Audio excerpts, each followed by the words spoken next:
Hello, everybody. Welcome back to the Fumble Live. We are getting into the latest news, of course, so make sure you subscribe to our channel, tap the bell for notifications, give this video a thumbs up, leave a comment below, and share it with your friends. Here's the Fumble Squad. I'm Devin Howard. You can find me on Instagram as @DevinHoward. Chris? It's your boy Chris. You can find me everywhere at CK2K. Morning, everybody. It's Jackie Ray. You can find me everywhere at JRay the Fanatic. Hey guys, it's your girl Britt Johnson. You can follow me on all social media at @IamBrittJohnson. All right, you guys, let's jump into the first news story all about snubs. So Bradley Beal got snubbed when he wasn't selected to an All-NBA team. So Bradley Beal joined two Hall of Famers as having the third most points per game without making an All-NBA team. He's also the first NBA player to average 30 points per game and 6 assists per game and not make an All-NBA team. So Bradley responded to the snub on Twitter by posting a couple of tweets, but this one is my favorite.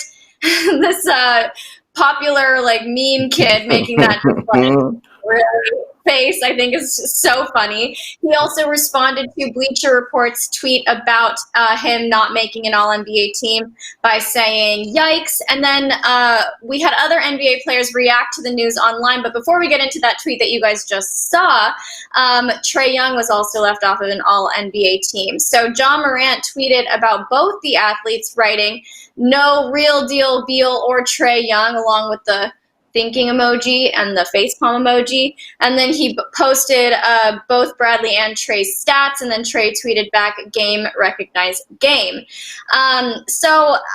Probably one of the big reasons that these two players did not get selected is because their teams were not performing as well as others. The Wizards. What? I said they suck. Oh, yeah. That's right. That's the right phrase. That's the right phrase. All I heard was just a noise coming from Chris. I couldn't hear him. I'm like, okay. Anyway, let's get into the questions. Britt, I want to hear from you first. How do you feel about Bradley and Trae not being named to an All-NBA team? I mean, if you look at who was listed for the backcourt for All-NBA, you would realize why neither one of them were on there. Like, in first team was James Harden and Luka, second team was Dame and Chris Paul, and then third team was Ben Simmons and Russell Westbrook. So replacing it with, the only person I would say is probably Ben Simmons you could replace one of them with. But I know Chris Paul's stats weren't the best, but y'all saw what he did.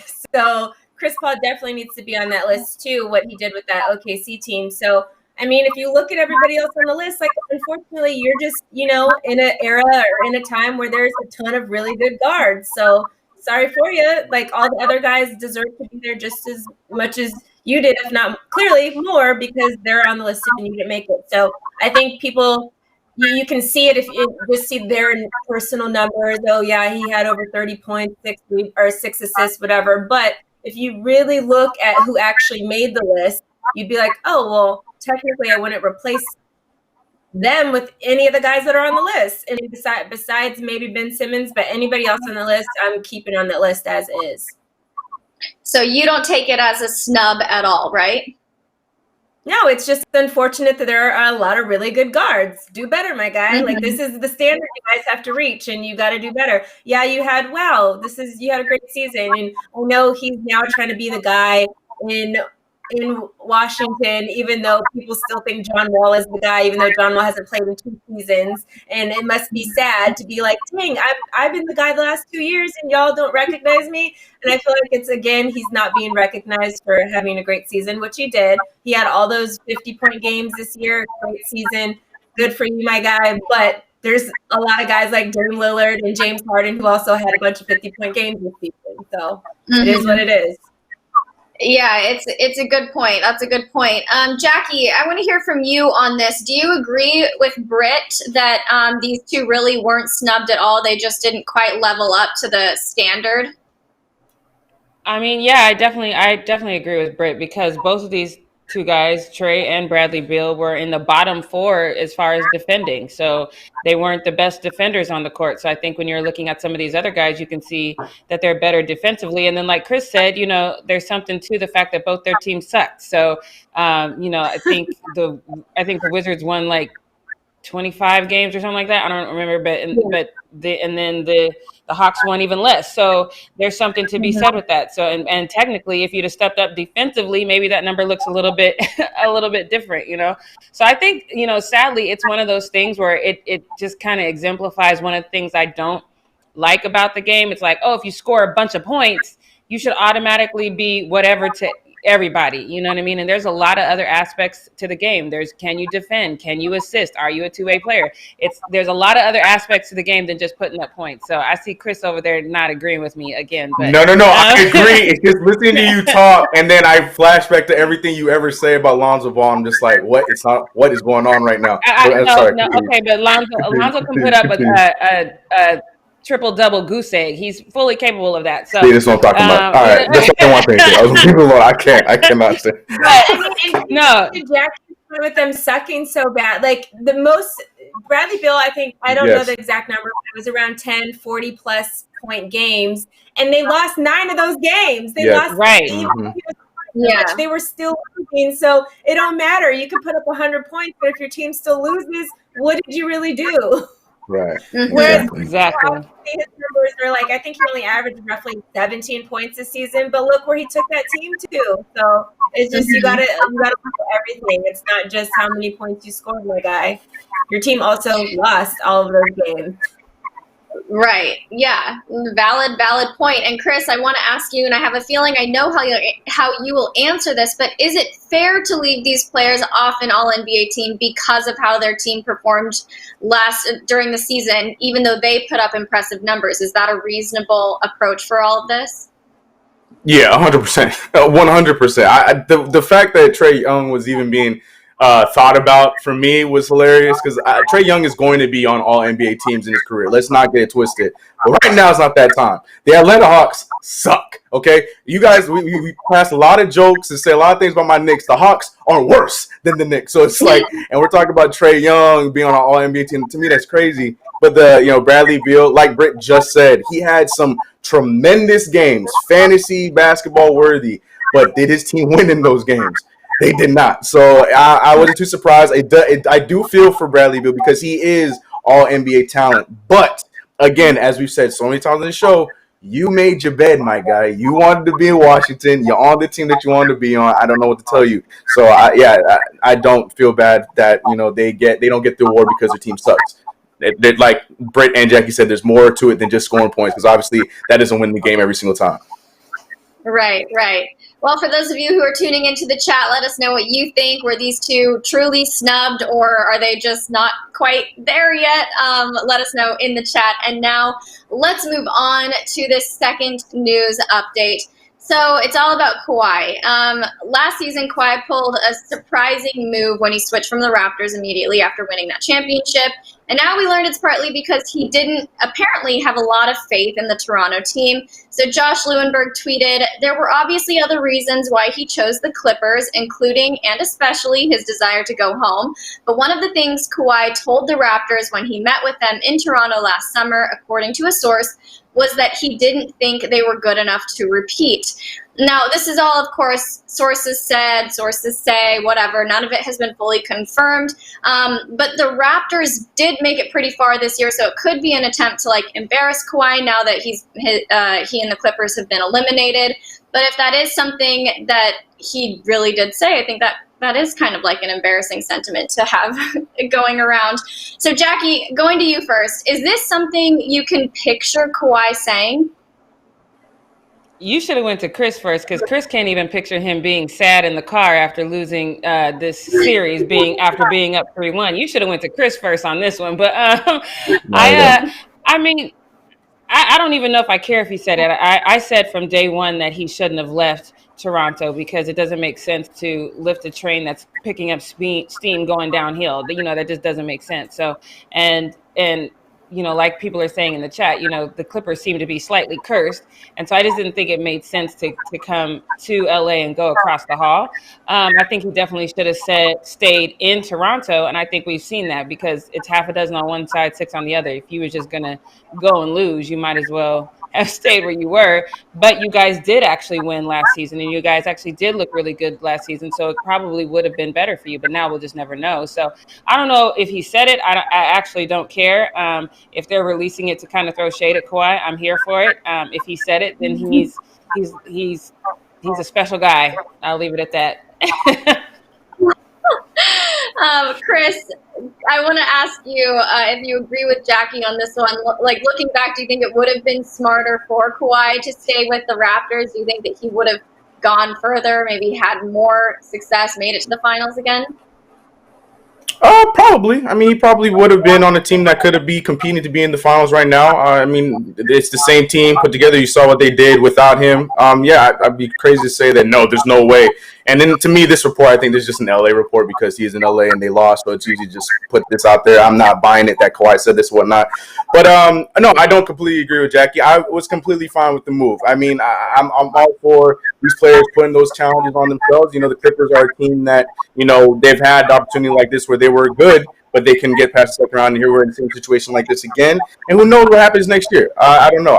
So I'm cool with the move. I honestly, but to answer the initial question, yeah, probably could have stayed on the Raptors. Probably could have gone far, but who's to say stays the Raptors and plays a fully healthy Lakers and he ends up repeating? That might not have happened. So hindsight 2020, I'm cool with the decision. I have nothing against it. He's home. Well, so why are we going to stop the man from being home? Since Jackie said that I should have asked you the question I asked her, I do want to know from you. Can you picture Kawhi saying something like this, or is this all just the rumor mill doing its work? I'll answer it in the most Kawhi way possible. No. What's funny, though, is we don't really know. I mean, Kawhi's so quiet. He could be saying all kinds of stuff behind the scenes that we don't even really ever hear about. Who really knows? He's a mysterious guy. Britt, now going to you. If Kawhi did actually say this, can we fault him? Like, would he have been wrong to have that sentiment? Do you find that it's completely unfounded? Well, I feel like I would kind of know because Kawhi's best friend is my best friend's boyfriend. So I feel like I know a lot of like just how he kind of talks and I don't see him saying anything like this.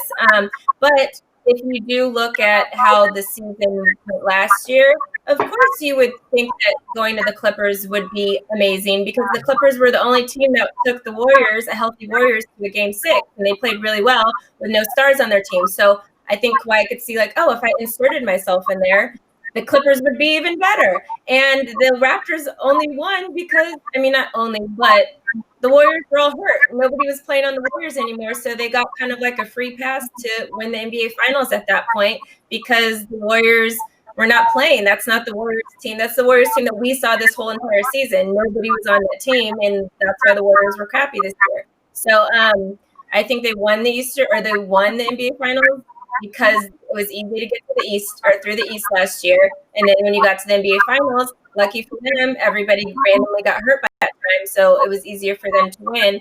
And if you would have came into, like Chris said, in this situation, yeah, they probably could have, again, gotten to the Eastern Conference Finals because it is a little bit easier right now. I mean, the Eastern Conference looks way different than we thought it was going to. It's the 3 seed against the 6 seed for the Eastern Conference Finals, which nobody expected. So yeah, Eastern Conference, anybody could have like won that.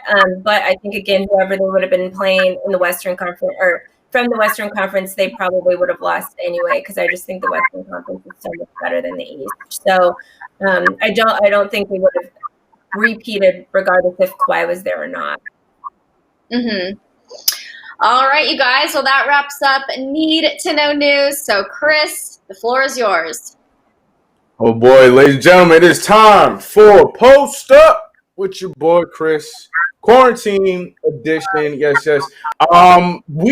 Last night we had no basketball, we had no football. I mean, football's back tonight, basketball's back tonight. So it was a night where I was just like looking around trying to find things to do. But what I did see was before I saw what I'm about to talk to you now, I did see Goran Dragic talking about Jimmy Butler's Big Face coffee shop, and he went there to try to get some coffee, but it was closed, and Goran was not very happy about it. Well, Goran, if you I know you're close to your boy Jimmy, but if you really want a coffee that bad, there is a competitor that is open now in the bubble, and it is called Coincidentally enough, Little Face coffee shop, and this shop is literally the complete opposite of everything that Big Face coffee shop is, as you see right here. And you see the pricing is not $20 for every size cup. It is $5 a cup. On top of that, they got free samples and they got their own little slogan, the best little coffee shop in the bubble. So all kinds of stuff. People are trying to figure out who the hell it is, who started this. There's people saying that it's somebody within the Heat. Like I mentioned in that video, people were thinking that Goran Dragic probably opened this up right after he went and found out that he couldn't get into Jimmy Butler's spot, so he made his own spot. There's people that, and I'm leaning towards this side, people thinking that somebody from the Boston Celtics is out here trying to troll him and make a competing coffee spot, which I feel like is very likely because they do have a man named Enes Kanter on that team. So we've solved some mysteries here on Post Up. All right, thanks to the wonderful Fumble squad that we got, we solved some mysteries, and I want to make an attempt to solve this one before we ultimately find out who it was, because I know that once the Celtics or somebody gets blown out of the playoffs, they're gonna come out like it was me, Jimmy Butler. Like, so I want to see if we can figure out who it is. So I want to start with you, Devin. You're the coffee connoisseur, okay? So who do you think in the bubble is going to be the one that's going to compete with those $20 prices?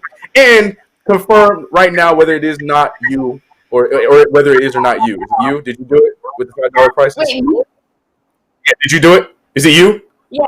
Yes, I am the owner of Little Face Coffee Shop. Everything. And then there's over. All right, move on. Every coffee comes with. How'd you get in the bubble? Are you broadcasting from the bubble right now?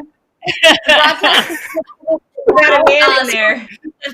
I can't make it to the cookout tomorrow because I'm pretty far away. But I just dressed up in a Lakers uniform and nobody guessed it. Nobody guessed that I was. Wow, it worked. Well played, Devin.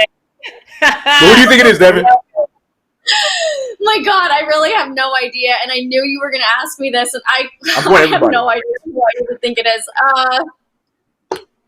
So then let me ask you, so then do you think then, because there's so many people thinking that it's one thing or next, do you think that it would be more likely if it is a teammate that is upset that their own teammate is charging them $20 for a cup, so they're making a competing coffee shop? Or is it somebody on the Celtics? Because like I said, they got some trolls over there in Boston that are making a coffee shop to try and, start some buzz. What do you think the narrative is? I feel like it probably makes more sense for it to be somebody on the Celtics, just taking a little jab in the trolling. Okay. But I don't know. I really have no idea. I should have thought about this before, but I don't know. We're going to get to the bottom of this. Jackie Ray, talk to me. Or do you have like a completely other argument for me? Do you think it might be somebody over on the Western Conference that's trying to keep tabs on this coffee game? Who do you think is at the bottom of Little Face Coffee?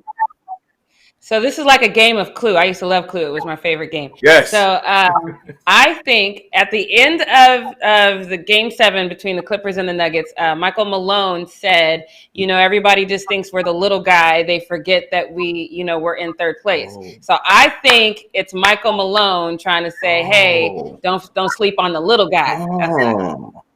That is a great left field guess. I don't hate that. Okay. Britt Johnson, you did pretty good with our last case. All right, so I need you on this one. I need you on the case right here. We got a lot of clues. We got a lot of guesstimates. What are you thinking right now? Who do you think started this Little Face coffee shop? Just because I know this person very well, and that smiley face, I think, got it for me. My number one guess is JaVale McGee. That has JaVale written all over it. Like, it really, really does. That smiley face got me. 2, if it is not JaVale McGee, it's Taco Fall, because he has been the Renaissance man in the bubble. He has done everything in the bubble. Like, I could imagine him now wanting to do a coffee shop, and he's the biggest guy in the bubble, so he just is so funny to be like, oh, it's actually the little whatever, but he's the biggest guy in the bubble. So he's the big guy. Think it's Taco or JaVale McGee, but both of them are probably two guys in the bubble. I like that Taco Phone because big guy, little coffee shop. And then, definitely has a Nez Cantor part of it. It was probably, a Nez that pitched in. Taco said, all right, we're doing it. I like all these arguments. I like them all. Okay, so look, we got all the evidence here. We put together our guesstimates. Chat, let us know who you think it may be. But I'm sure we'll find out who it is soon enough. But, this mystery. I'm going to figure it out. Please, yes, and bring us. If you have anything, please bring us the news here on Post Up. We need follow ups. Okay, we need follow ups. Yeah. But yeah, so Better too. Is the $5 one taste better than the $20 that's what one? I want to Like, know. we need all these answers. Aren't they you getting can have the that same price. coffee from the same place? Isn't it the same? They all get all the But they coffee can is make coming from orders. outside the pub. Because Jimmy brought in his own machinery, his own everything. So his could be better. And I would be willing to pay the premium, like I've told you guys before, if it is a better cup of coffee. So that's the real test. And since I'm in the bubble, I'll let you guys know. Yeah, please fill us in. Fill us in. We need to know. We need to know it tastes different. Right. All right. Well, the mystery will continue. Okay. I don't know. See, I'm looking at the chat. These the official Seesaw saying that's a tough one, Chris. I know. We gonna figure it out. But the smiley faces was giving it away for Britt. We got Jackie with a very, very good guesstimate with Mike Malone's quote, and we got Devin who is holding it close to her her vest on who she thinks it is. 'Cause I think she might have some involvement in it, but it's okay. It's whatever, Devin. Keep it to yourself then. That's fine. But moving on, we got some. Oh God, I'm never a fan of this. I don't care what the situation is. I don't care who the player is. I don't care what happened. I don't care. I hate when I see people do this. But we have another jersey burning, and of course, this one has to do with the Clippers because there was a lot of outrage that went on with the Clippers yesterday from Laker fans and then some Clipper fans. But I was really surprised to see that this one Clipper fan went out of his way to go and burn a Paul George jersey. Not because it's Paul George, but because he's burning a jersey. I just didn't see that in the realm possibility when it comes to Clipper fans. But maybe this is one of the fake ones. I don't know. Yeah. But regardless, he posted this TikTok of him burning the jersey, and he think he could make a nice little joke that tickled a lot of Laker fans. Here's the TikTok. Would you look at that? It's the first time Paul George's been on fire all night. Oh God! There you go, Johnny. I love it. What'd you say, Devin? I love it. Oh my gosh, yo, I hate it, man. I can't. I don't care what the situation is. Yeah, I don't care what the situation is. Like, even if I saw someone burning a Brooklyn net, Kevin Durant, it just. Did your parents not teach you anything about wasting your damn money? Like, it makes no sense to me. I'd much rather you get away. It isn't in California because that's the dumbest. We're literally on fire in California right now. So if this is an idiot that lives in California, like, F you for reals, because cities have got started over so many dumb things. So let's pray this man is not in the state of California because that's really stupid. That's facts. That's facts. And I want to bring this to Jack. I have a question for you, and it's not necessarily about Paul George, but it's about this burning jersey situation. I give you a Danny Green jersey, right? Let me finish. I give you a Danny Green jersey. Let me finish, Jackie. Right? I just want to hear you. See, keep the emotion. I want that emotion. So I give you a Danny Green jersey, right? And then the Lakers go on to lose this series against the Nuggets. Let's go 4-1. Okay, and it's because Danny Green shot a total of 12% from the field. Are you enraged enough to burn that jersey following that series, or are you just coming to my house and throwing that thing back in our face? No, I'm gonna give it to a homeless person.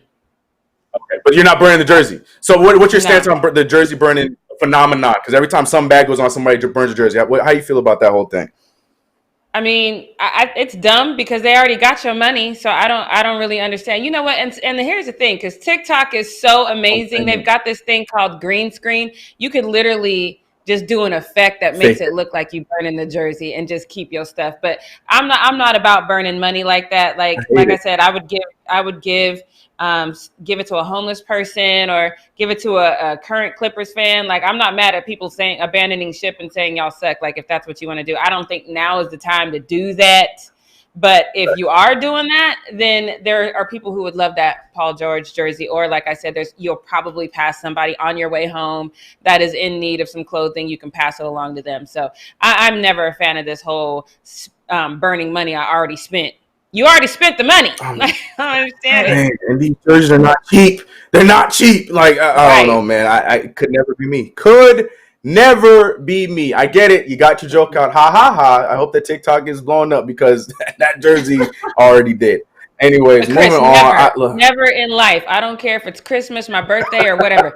Never in life buy me a Danny Green jersey. what if Never he do goes that. 100%? I don't want it. 30 for 30 in the Western Conference Finals alone. You still don't want it?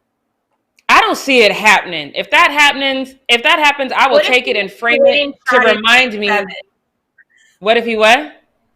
What if he makes the winning shot in Game 7? Y'all, what are y'all smoking today? This is incredible. Can I have What, some? give Is all it I what want to if? know. Oh. If that happens, go ahead and give it to me. I will keep it. I will frame it to remind myself of the time that he was good when he reverts back to who he really is. So yeah, I'll take it. Okay. All right. I just thought I'd ask. I just thought I would ask. But moving on. This right here is probably my favorite thing we're gonna talk about here on Post Up Today. And this is about Lou Will, Lemon Pepper Lou, and his alliance with Magic City. Because we know about this story. You know, Lou Williams missing the first few games in the bubble because he had a loss in the family. But then what blew up more was his visit to Magic City for some wings and for some chicken. Well, that might have been new knowledge for a lot of people, not knowing that Lou Will is a fan of the food at Magic City. But we've talked about it here. Lou Will has always been a fan of the food there for as long as we could all know about Lou Will in the NBA or even before that. So much so that Magic City had Lou Will and the Clippers back, and they are looking to make a change to their menu in honor of the Clippers because they feel bad for Lou and his team. They tweeted this out saying, so anyways, we're thinking of taking nuggets off the menu. even though damn well they're not going to. This is an advertisement for their nuggets, but I do love the tweet regardless because that's just them having his back. Because even when Lou Will was getting all the hate and all the conversations about him in Magic City, he never backed down off it. He's like, look, I went there for the wings. Say what you want to say. Their wings are good. I don't care what the situation. It made me feel good. So Magic City had his back as well in the same breath. But yeah, I doubt that they're getting rid of that. Look at, can we get the chicken nuggets back up? Can we get this thing back up?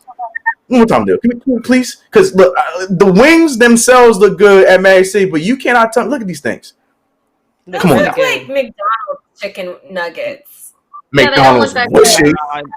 Yeah, they wish on their best day. And the sauce and the presentation, half the battle Come is in the on, presentation. the lighting. I'm with these nuggets. I'm sorry. But I love the sentiment. So shout out to Magic City for having Lou's back on that. I thought it was funny. I saw it was like, and then I moved on. They can do a nugget special and call it 0 in the 4th.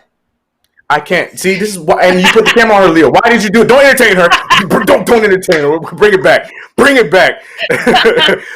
Moving on, we got some cool news. We had some Juju news, and him being a cool dude as on the field and off the field. But a Fumble Squad favorite is Des Bryant, and we had a situation over the weekend or earlier this week where a young wide receiver, a young kid who's playing high school ball, went to the park to just go, play catch and work on his game, ran into Des Bryant. He, kindly asked, "Is it cool if I work out with you?" As you'd expect, Des Bryant said, "Of course." And this turned into just a casual workout with a great wide receiver to a coaching session from one of the better receivers to do it in the game. So we talked about it with DeJounte Murray when he was neighbors with the kid that was shooting around, and then every day he would come over and work out with them. We talked about it with the baseball story too, and now we're seeing this. I love these kind of stories. So that being said, here's a video of Coach Des Bryant on the field. Why now? Nah. Come on, I'm a bully. It's you and the linebacker. Go come here. You got a whole Pelicans outfit on. Zion. Yep. Jump down on you because within 5 yards, Des, my guy. I can do whatever the hell I want to do to you. He coming up to. Dang, he looked like built like Zion too. So you gotta avoid that hit. And the way that you avoid that hit, take him where you take him. Take him where you want him to go. Your X catch the back. Drop the egg. I respect that, man. That man slowed down his own entire workout to help and better this kid. I'm always a fan of that. I love that when, guys that got it and they have no problem giving it to the next generation that are trying to, be in a situation that they've been in. And also to Brett's point, I kind of saw that Zion jersey, New Orleans jersey. We got to remember who his last team was. It sounds like, he's still trying to get back in good graces, especially with the unfortunate news of Michael Thomas. That's what I'm saying. Yeah. Especially with unfortunately, my boy Michael Thomas. Maybe he's out here trying to, make some noise to try to get back on the squad. And to be real, I would have no problem bringing him back. Let's be real with it. I have no problem. But I love seeing stuff like this, New man. Orleans jersey. If you got to buy me something, buy me that Des New Orleans jersey. I'm not buying no jersey. It was a hypothetical. Danny Green or nothing. Hypothetical, yeah. But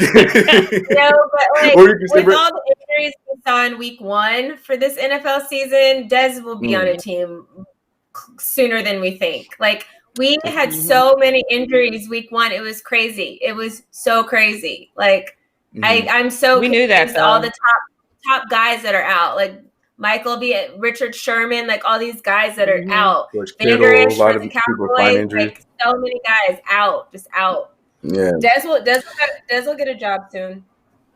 Yep. And if you keep wearing that Zion New Orleans jersey, might be staying put and coming back to the Saints, and we'll take you. Just hopefully, you be coming back healthy. But yeah, I'm with it. If we make the call, I hope Des comes through, and I'll be excited to see him suit up with us. All right. Oh gosh. So, like I said, not many sports yesterday. And I was going on Twitter yesterday, having my normal beefs with people, talking about things Knicks and things Saints, normal stuff, Twitter stuff. And then I see all of a sudden this thing pop up in my trending feed. It said Logan Paul. I was like, first of all, why Logan Paul in my trending feed? I'm curious. I click it, then I find out Logan Paul and Floyd Mayweather are in talks to having a fight. Now I'm looking at this like, all right, stop the cap. Don't do this. Do not play this game. Do not play this game. Then we got Team Z picking up on it. Then we got all these insiders dropping leaked advertisements for the fight and all this kind of stuff. Now there's no deal yet, but the rumor is right now that Logan Paul, YouTuber Logan Paul, and for those who care enough about Logan Paul, saw any of his fights against KSI, the winless Logan Paul, who didn't even win a YouTube fight, Logan Paul, is set to face off against one of the most decorated, one of the best boxers the game has ever seen in a exhibition match. Now, again, Floyd Mayweather, this is nothing new for Floyd to do things like that. He fought, what's his name, from WWE some years back. Big dude. Oh my goodness. WWE fans, help me in the chat. Oh my God. Big Show, I think it was Big Show. I don't know. Either way, he fought him in an exhibition match, whooped him up. We saw the fight where he went over, I think it was to China or to Korea, and he did like an exhibition match with this young fighter over there that was pretty decorated over there. Yeah, right. Took him out. So, this Floyd is a man that where the money is going to talk, he's going to be there regardless of his record. And I feel like he knows that this is another way that, A, he's going to get some money because, he's already Floyd Mayweather, but, you get that internet money because you're getting Logan Paul and his little, 9-year-olds to come and watch him. And B, it's going to be an easy win. But regardless, who knows what's going to happen? Are we going to be watching this fight? I feel like this is the question every single time something crazy like this is presented upon us. We have Logan's brother, Jake, set to fight Nate Robinson here in a few weeks, and that fight's about to come on, and a lot of people are like shaking their head at that, and I'm one of them, but I know damn well I'm gonna watch it because I need to see my boy Nate go out there and tear him up. So is this the same situation? Is this something that you guys are going to pay any attention to, or do you think this is something that's not even going to happen? This is just all blah blah blah on Twitter. Wait, I know what's happening. Not watching. When we all got on screen, all we're just like, yeah, the mood. They're like, come on. Yeah, I'm not watching. I definitely think it's probably going to happen. And I think Floyd Mayweather can tie one of his hands behind his back and he's win. And he's double his age. Like, Floyd Mayweather is like 50 already, and Logan Paul's like, what, 24, 25? Like 25. Yeah. Mm-hmm. I don't get what Logan Paul is thinking. Like, does he have a big enough ego to think that he's actually going to win, or does he just not care that he might get crushed to like this money? The money, it has to be.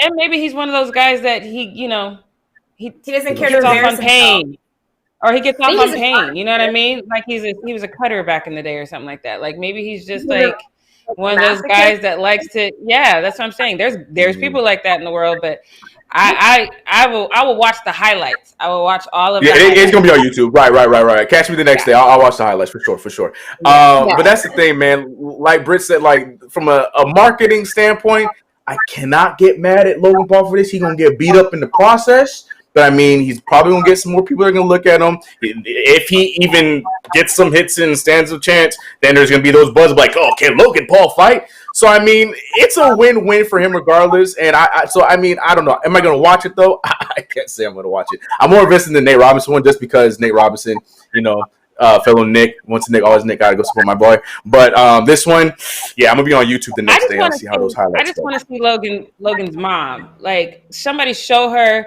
Floyd Money in a real boxing ring, and then show her face when she's looking at her son. That's what I want to see. Like, that's baby, right.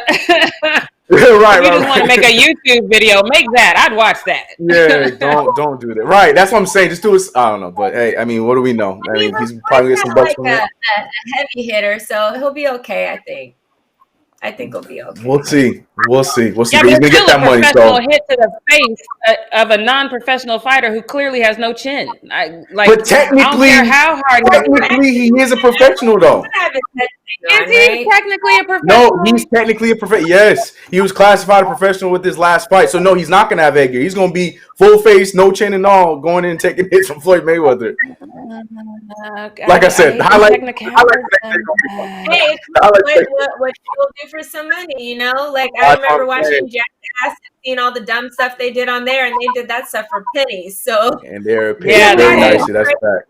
True. That's facts. But that's it for me on Post Up. Yeah, right there it is. On that note, great way to wrap up Post Up, Chris. Thank you for that. Jackie, as you sip your tea. You are so petty.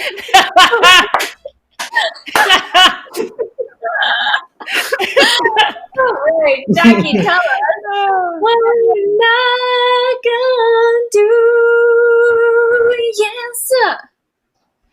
All right, guys. Chris trying to come for my petty award. I see you. I appreciate it. All right, guys. So this is what we not gonna do. I don't know if you guys are really buying into this whole NFL is all of a sudden gives a damn what happens to black people. I'm personally not buying it, but I will say this. I think Colin overlooked a very needed point in the settlement agreement he had with the NFL. I think he should have made sure that the NFL could no longer use his likeness in any way, shape, or form. I think he should have seen that it was coming, that they were going to try to all of a sudden pretend that they give a damn. But let's not forget that they blackballed him. They refused to acknowledge they blackballed him, even though the Young Turks apparently have proof in the form of recorded messages. But even if Colin didn't include that in his settlement, I'm just trying to understand the unmitigated gall of putting him in your footage to say, hey, we're taking a stand for social injustice and systemic racism. Like, why would you put him or Eric Reed in your video? I don't understand that. So if you don't know, ahead of Sunday's Rams game, the NFL played our national anthem, which is Lift Every Voice and Sing, and it featured Alicia Keys. So the first thing I noticed was it seemed a little weird because they weren't actually in SoFi. They were green screened in, so the video was glitchy. So once you got past that, then the next thing you noticed after you figured out the green screen glitch, the first thing you saw was Colin Kaepernick. So the blasphemy of it all, I want us to check it out really quick. There's no sound, obviously, but she's singing. Boom, there's Colin Kaepernick, Eric Reed together. And then they sneak in a few more photos of Eric Reed in the video, which is insane to me.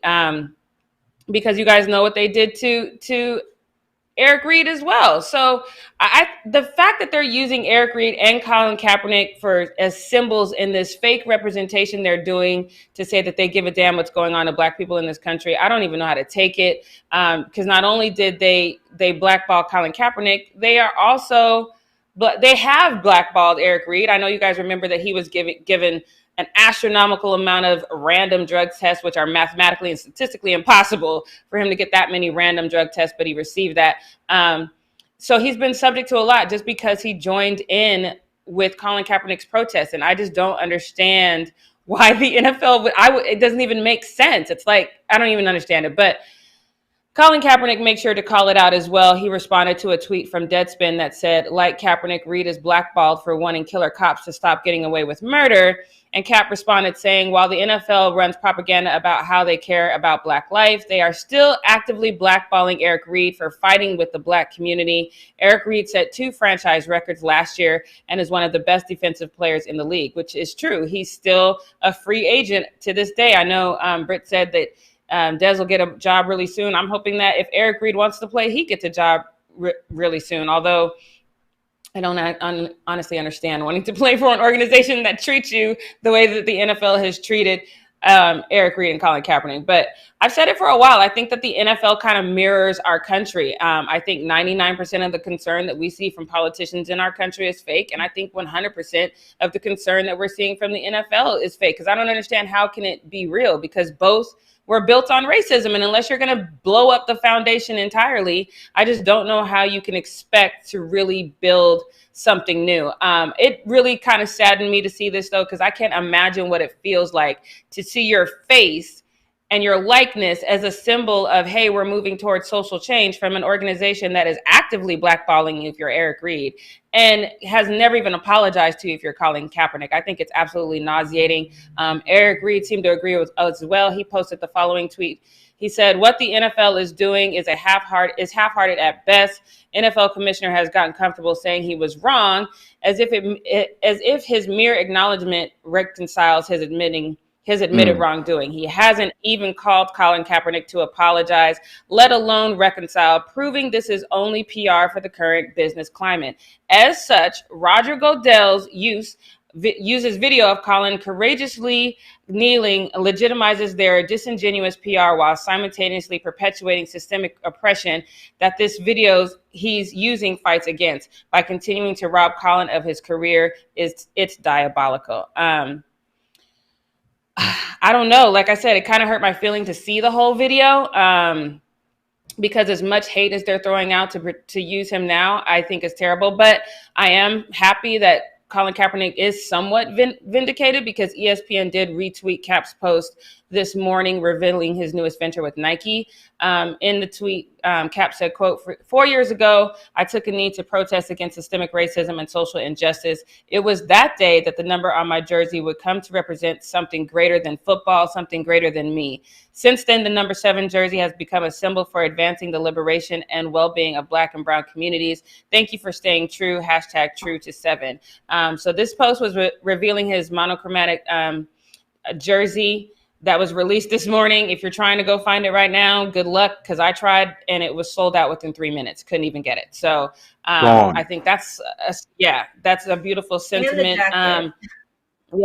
Gone, you guys. Yeah. And I was like, I thought I was the first one online, but clearly I was wrong because I didn't even get to put in any money, nothing. So it was gone in 3 minutes, which is a beautiful thing. But I still think that the NFL definitely, now that you're using the likeness of these two men who literally started this movement, I think you definitely need to issue an apology now. Eric Reed, like I said earlier, if you really want to play in the league, again, I don't understand it, but if that's what you want, I hope that you can do so, and you can do so without getting this continued harassment from the NFL. Chris, I heard you kind of had a reaction to what Eric Reed said about what the NFL is doing, showing his and Colin Kaepernick's likeness. What do you feel about that? Did you see it when it happened?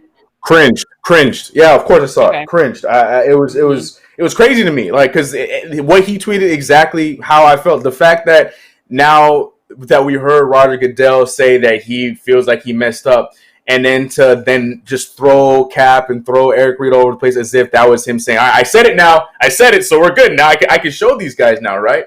Like, it was just cringy. It was really cringy to me. And, I really wanted to see it, even though, I'm not one for either the intro song, but I did want to see it for what they put together. And when I saw that on there, it made me cringe. It was really rough to see because it was just like a huge slap in the face. Like, yeah, well, we forgive you now. Don't worry about the last 4 years of both y'all careers, but now we forgive you. It's okay. So yeah, I cringed. It was just weird. It was weird and it felt disrespectful almost. So, Britt, since we were playing hypotheticals earlier, let's play another hypothetical. Let's say you're on the marketing team that is going into creating this video. How does this conversation go that says, hey, let's put Colin Kaepernick and Eric Reid in there? Like, how does that conversation go?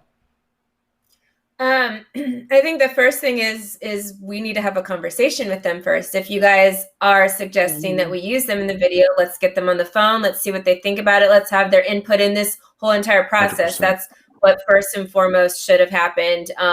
And then go from there, like based off whatever they suggest or say, because I do think, like, obviously, yes, the NFL does own that footage because Right. if they shot it, whatever, and if you're a person, they're technically allowed to use it. But like the whole, like, because of all the stuff that's happened leading up to that moment, I think it just it's just common sense to me that you would have reached out to them and had conversations and then had them part of that process. Which now it could have went totally different. Maybe they could have said something in it. Maybe they could have, Right. like, had so many different other things, like, hey, we would like to do this and that and the third. And I think just including people in conversations can make a world of difference. Like, it literally could have been a whole different thing. It could have been something that everyone could have been behind. And like now you again have people split on stuff, like, which is very, very unfortunate. Yeah, I 100% agree with you, because obviously they didn't call either of these two men, because if they did, neither one of them would be saying these things. But I think at the same time, if you make that call has to start with, hey, we were wrong, we apologize. And so if you're not going to say that to start the conversation, I don't know how you actually, I don't know. Right. Right. And I just don't know if you're not willing to say, hey, we're sorry. I don't know how that conversation goes. So you kind of just have to do this shady move and stick it in without saying anything if you just absolutely refuse to apologize, which is unfortunate. But yeah, like I said, Eric Reid, if that's what you want, good luck.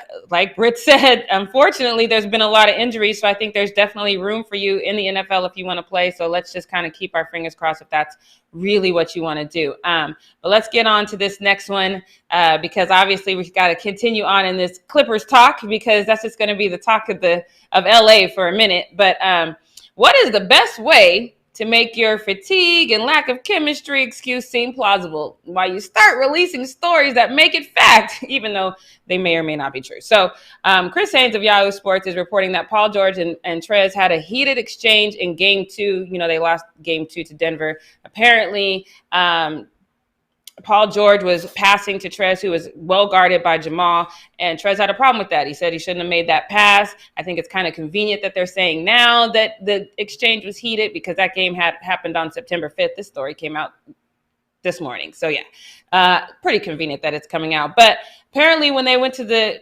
huddle, or to the sideline to kind of talk to Doc, then Trez was telling him, oh yeah, you're the one that's always right. It's always your way. And then, Paul George had some four-letter adjectives that he threw back his way. Apparently, Paul George was the first one to stand down, though, and kind of try to de-escalate the situation. Trez wanted no parts of it, though, and apparently kept it going until the rest of the teammates kind of calmed him down, and then they could get back to business and, let Doc do his thing.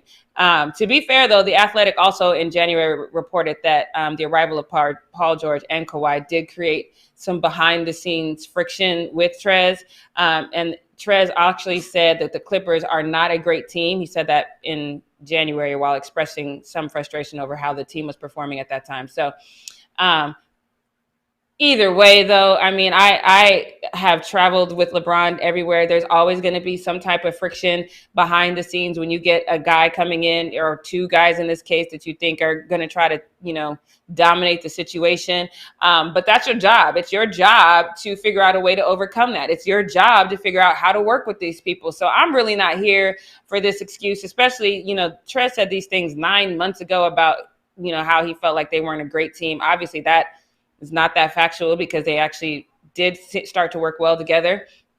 And then every narrative we've heard since then is like, oh, the Clippers are the team to beat. The Clippers are the team to beat. So I'm not gonna go to Britt on this one, because we know that she didn't want to talk anything about this yesterday. So I'm gonna go to her representative, the new Clippers PR person, aka CK2K, because he jumped on the excuse train yesterday. So I just want to see, Chris, now that you have a co-pilot in Yahoo Sports that keeps adding fuel to the excuse train, let me know. Do you buy this? Are you going to say, yes, this is actually a good excuse?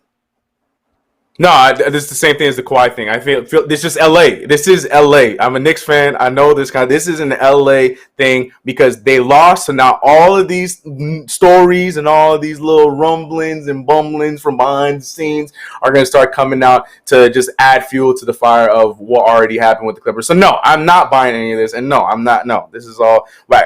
What Trez said though, he's kept the same energy the entire time. I'm sure there was a back and forth, but in that same breath, for it to come out the way that it's coming out, I mean, that's welcome to the big markets. That's all I saw this as. So you didn't think there was any discord behind the scenes?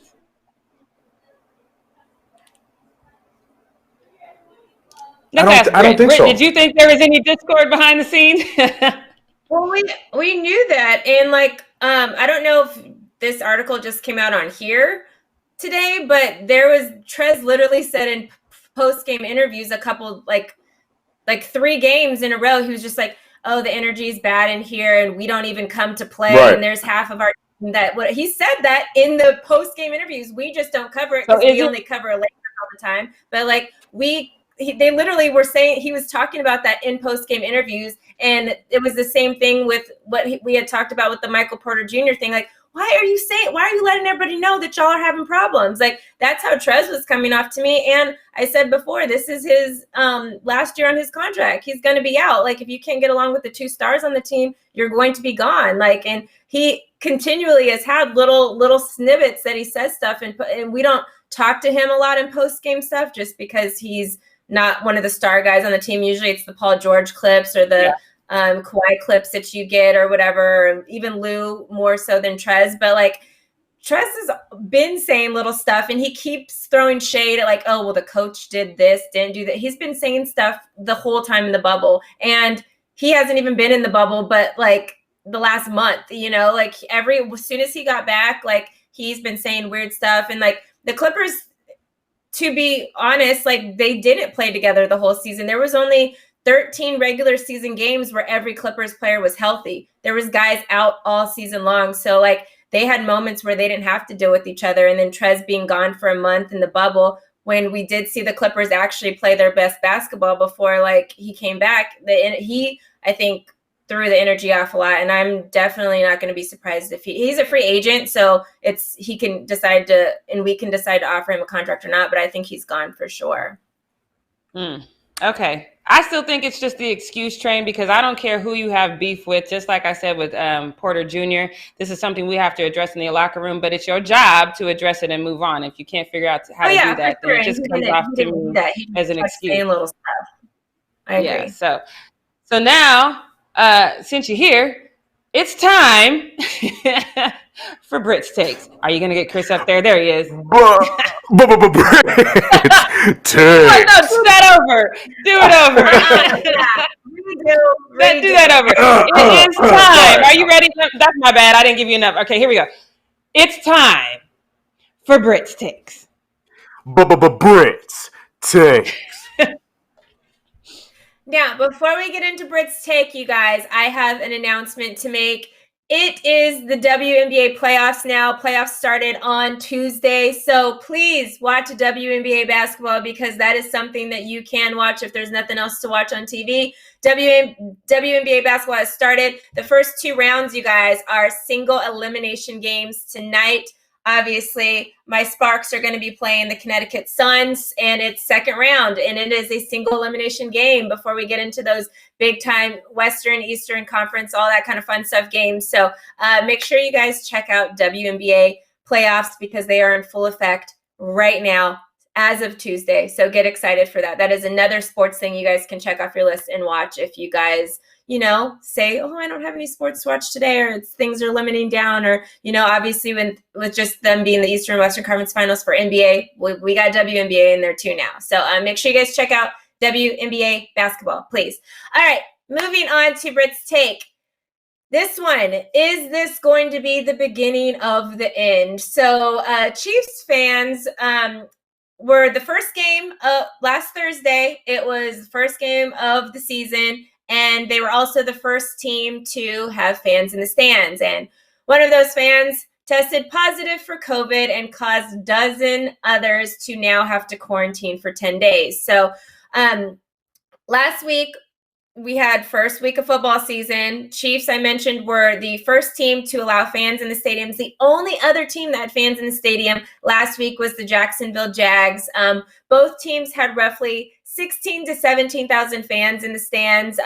This week, though, the number is actually going to increase. There are going to be 4 teams that are going to be having fans in the stands for this week. Obviously, Chiefs and Jags are going to be on the road, so they will not have home games. So it's 4 brand new teams. So now we're at a week where now there's going to be 6 teams total that are now going to be allowed to have fans in the stands. 4 of those playing this week. We are going to see the Dallas Cowboys that are going to have fans in the stands. They said they'll be at 25% occupancy, which we don't know what that exact number is going to look like, because technically the Dallas Cowboys have seating for 80,000 people for football games. However, they can seat up or have up to 100,000 in the stadium, because we all know Dallas Cowboys has this random thing where it's called a standing room only ticket. So they have a whole section that's just, you can stand and watch the game from there. And that is 25,000 extra people that they can get into a stadium, because, you know, Jerry got to make his money. So he found a way to do that by having selling 25,000 extra tickets in order to have, or 20,000 extra tickets to have more people in the stadium. So we could have up to 25,000 people, that just because the room can have 100,000 in the room, that we'll see at the Dallas Cowboys, which will be the most of any team. The other 3 teams, the Browns, tonight we have Thursday Night Football. The Browns will have fans in the stands. They will only have 6,000 fans in the stands, though, which is probably the whole entire Browns fan base anyway. So all the Browns fans in Cleveland will get to go to the game tonight. Miami Dolphins will have fans in the stands. They'll have 13,000 this week. And then the Colts will have the least amount of fans in the stands. They'll have 2,500 fans that they'll have in the stands for this week.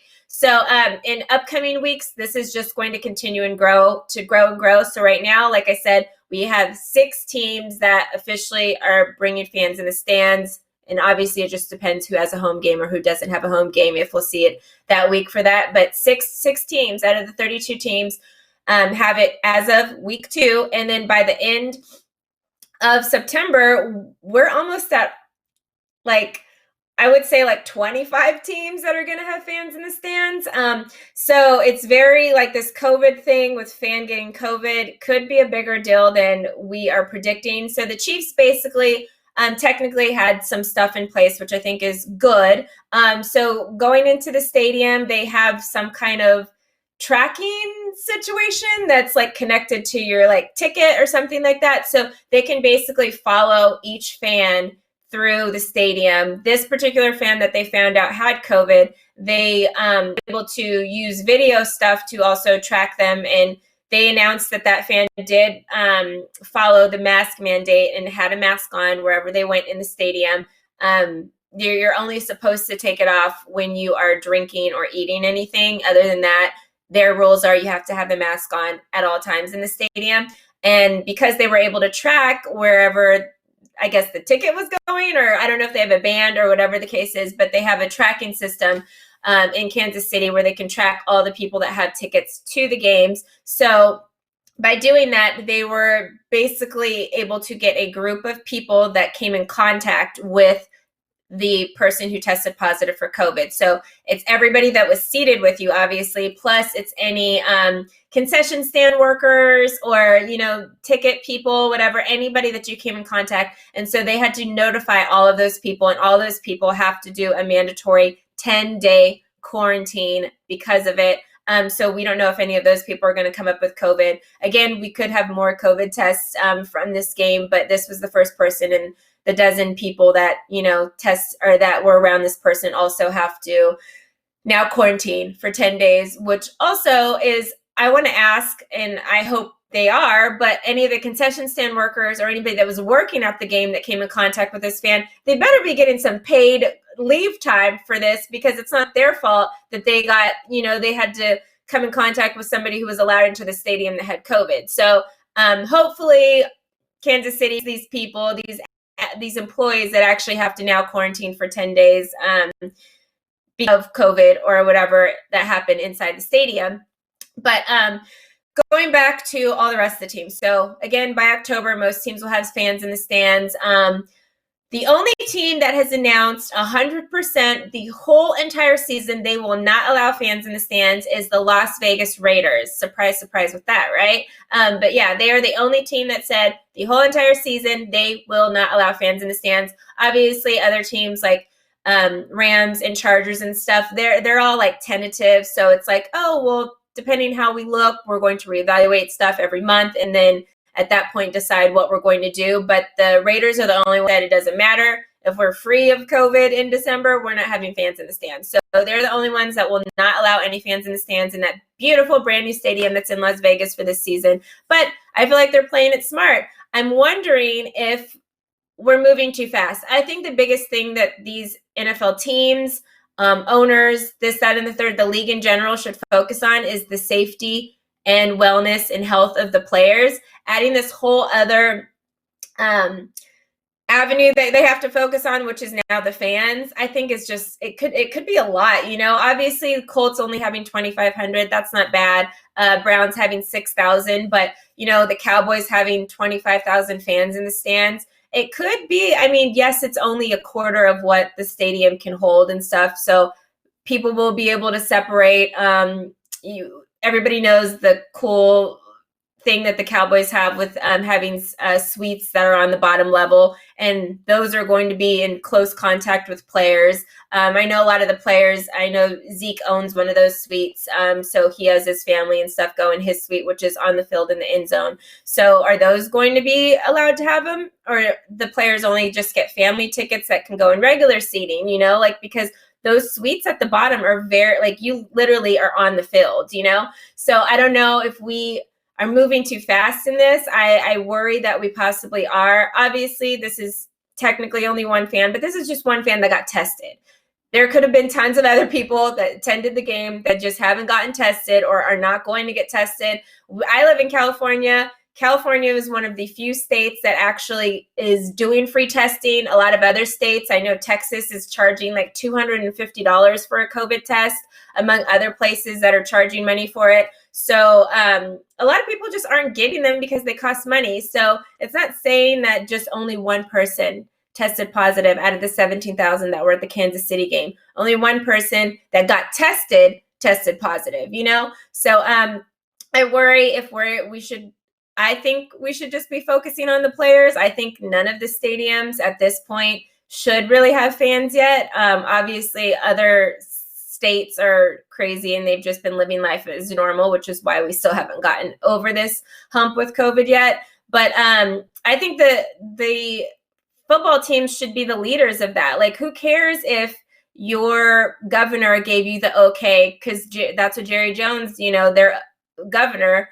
Abbott or whatever his name is, gave them the okay and was excited. Let's get football fans in the stands and this, that, and third. That don't mean you guys should have them. That doesn't mean you should go then and just have them just because you guys are technically allowed to based on your state rules or whatever. I think you guys should be more safe than sorry. Las Vegas is one of the places where people are allowed to go and be in casinos now, but the Raiders owner just said, nah, yes, our rules here, we actually can have fans in the stands at this point, but that's not something we're going to do because we should focus on our players and their safety and health and worry about them and not worry about any contamination or spreads that can happen all over the place.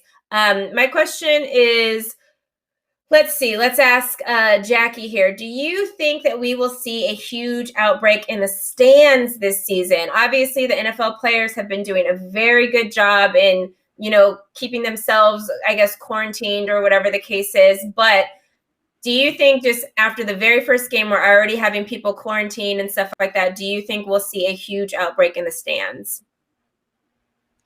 It's entirely possible because you can't force people who aren't players to quarantine, and so especially with the testing, people could literally get tested the day of and maybe they won't know.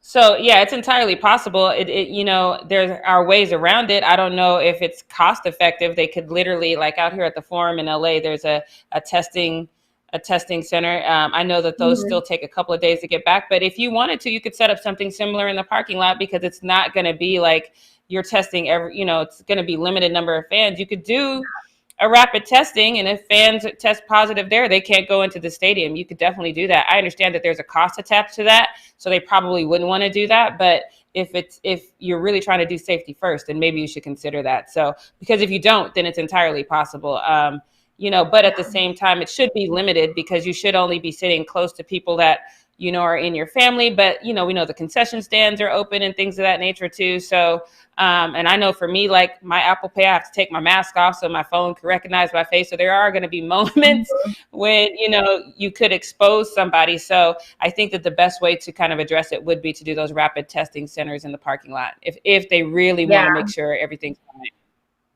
Yeah, and especially like if you are worrying about your staff and your employees and stuff, you need to worry about those concession stand employees too, because that's not really like fair to them, to be put in, because now those people have to quarantine. And like I said, who knows if they're getting paid during this quarantine that they have to do, and you're putting them at risk by having we know we've been to plenty of football games. We know football fans. We've seen them literally. If you ever know about Bills, love you Bills Mafia, but they jump on tables. They do they're not responsible people. Okay. Football fans are not always the most responsible people. They're throwing and there's alcohol in the stadium. So that makes it worse. So I don't know. I feel like it's the ownership's responsibility to just be like, okay, that we're not at a place right now where we can safely do this. So let's just not do it, because I just don't we cannot trust sports fans to be responsible in these moments. We know this. Yep. But, exactly. Yeah, that's Britt's take for today. Hopefully we don't see many more positive COVID tests around football, but I would not be surprised if we do. Hopefully this is a moment for the other teams that have not decided to have fans in the stands yet to kind of reconsider, maybe think about it a little bit more before they decide to do something like this. Because it could, stadiums, it can get real nasty real fast. So yeah, travel quickly in a stadium like that, those kind of tight quarters. All right, you guys, that wraps up our show for the day. So make sure you subscribe to our channel, tap the bell for notifications, and give this video a thumbs up. It really helps us out. Leave a comment below. Wash those hands. Wear a mask so that you're not one of the people spreading coronavirus to everybody around you. And we'll see you guys tomorrow at 11 a.m. Pacific Standard Time. Bye, guys. And watch WNBA playoffs. Woo! Oh, yeah.